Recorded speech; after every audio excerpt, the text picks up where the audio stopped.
Hello students, let us discuss on a topic meter bridge.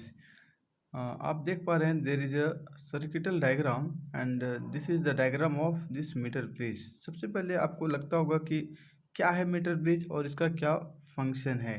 तो जैसा कि हमने लास्ट वीडियोज में आपको डिस्कस किया था व्हीट स्टोन ब्रिज में क्या होता है, there are 4 resistors PQRS which are present at the 4 different arms of a quadrilateral circuit।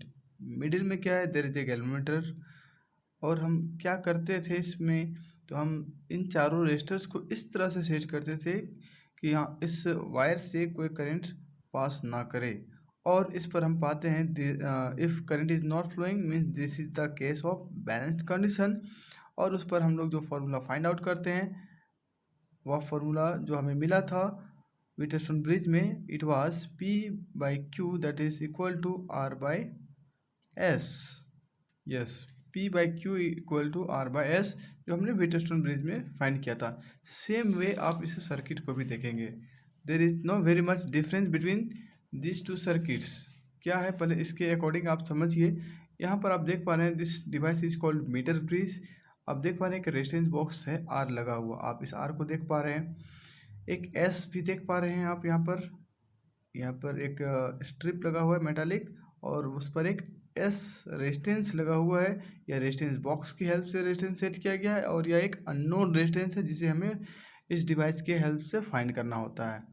Next is, अब उसके अदर एंड पर हम ये दो चीज़ देख चुके हैं। अदर एंड पर क्या है, तो P और Q है, लेकिन इस डिवाइड पर P के सामने आप रेजिस्टेंस नहीं देख पा रहे हैं। इसका अदर एंड यहाँ पर होता है और इसका अदर एंड यहाँ पर है, जिसके एंड पर आपको रेजिस्टेंस बॉक्स नहीं दिखाई पड़ रहा है, but there is a wire. ये जो आपको दिखाई पड़ रहा है एक ऑरेंज कलर का line, this is a manganin wire. And you know that manganin has resistance, yes, and resistance is proportional to length. कहने का मतलब है ये जो बीच में वायर लगा हुआ है रेजिस्टेंस बॉक्स और गैल्वेनोमीटर के गैल्वेनोमीटर से होते हुए, और एंड में जॉकी लगा हुआ है। What do, we move jockey along this wire. इससे होकर के हम इसे मूव कराते हैं। And what do we try to find, we try to find at what position there is no deflection in the galvanometer. अगर यहाँ पर डिफ्लेक्शन नहीं हुआ, इसका मतलब क्या हुआ, P/Q इक्वल टू R/S। यही होता है ना यहाँ पर, जैसे हम लोग देखते हैं P/Q इक्वल टू R/S। उस वक्त क्या होता है कि इस ब्रांच से कोई करंट नहीं फ्लो करता है। इस बीच वाले का आप ब्रांच यहाँ कहाँ देख पा रहे हैं, दैट इज फ्रॉम D2 इस तरह से घूम करके B पर एंड हुआ है। और हम कहेंगे there is no deflection, it means P/Q equal to R/S। So this is very simple working.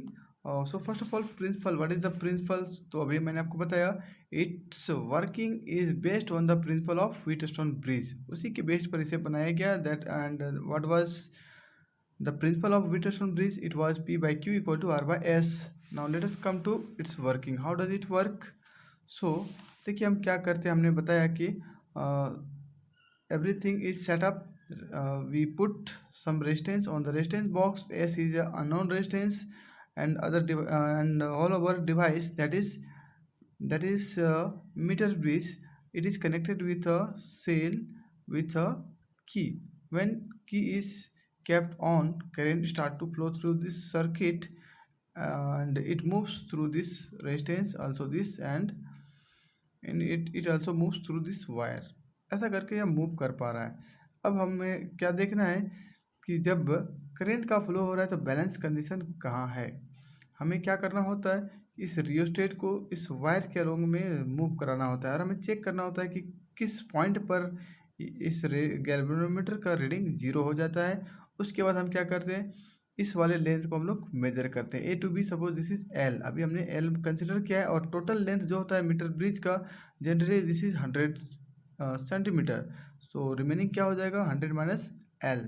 और जैसा कि हमने मीटर ब्रिज में सॉरी व्हीटस्टोन ब्रिज में पढ़ा था, उस तरह से हम लिख सकते हैं P/Q इक्वल टू R/S। और अगर हम P/Q की बात करें तो P की जगह हम क्या देख पा रहे हैं, AB, and what is the length of AB, that is small l।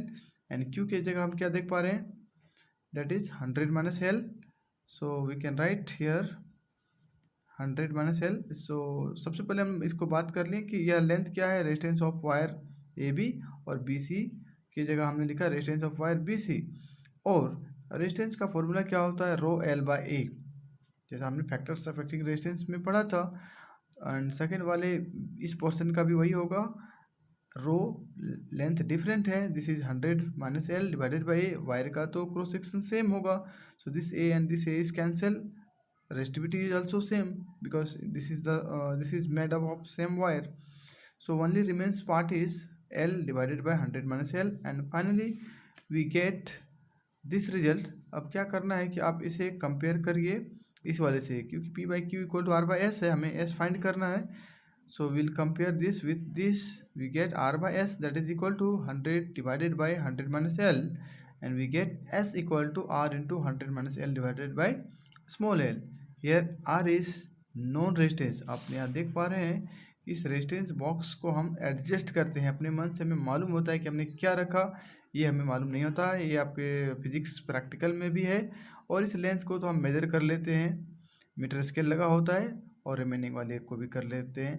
Only this is unknown, so with the help of this concept we easily find the value of this resistance box।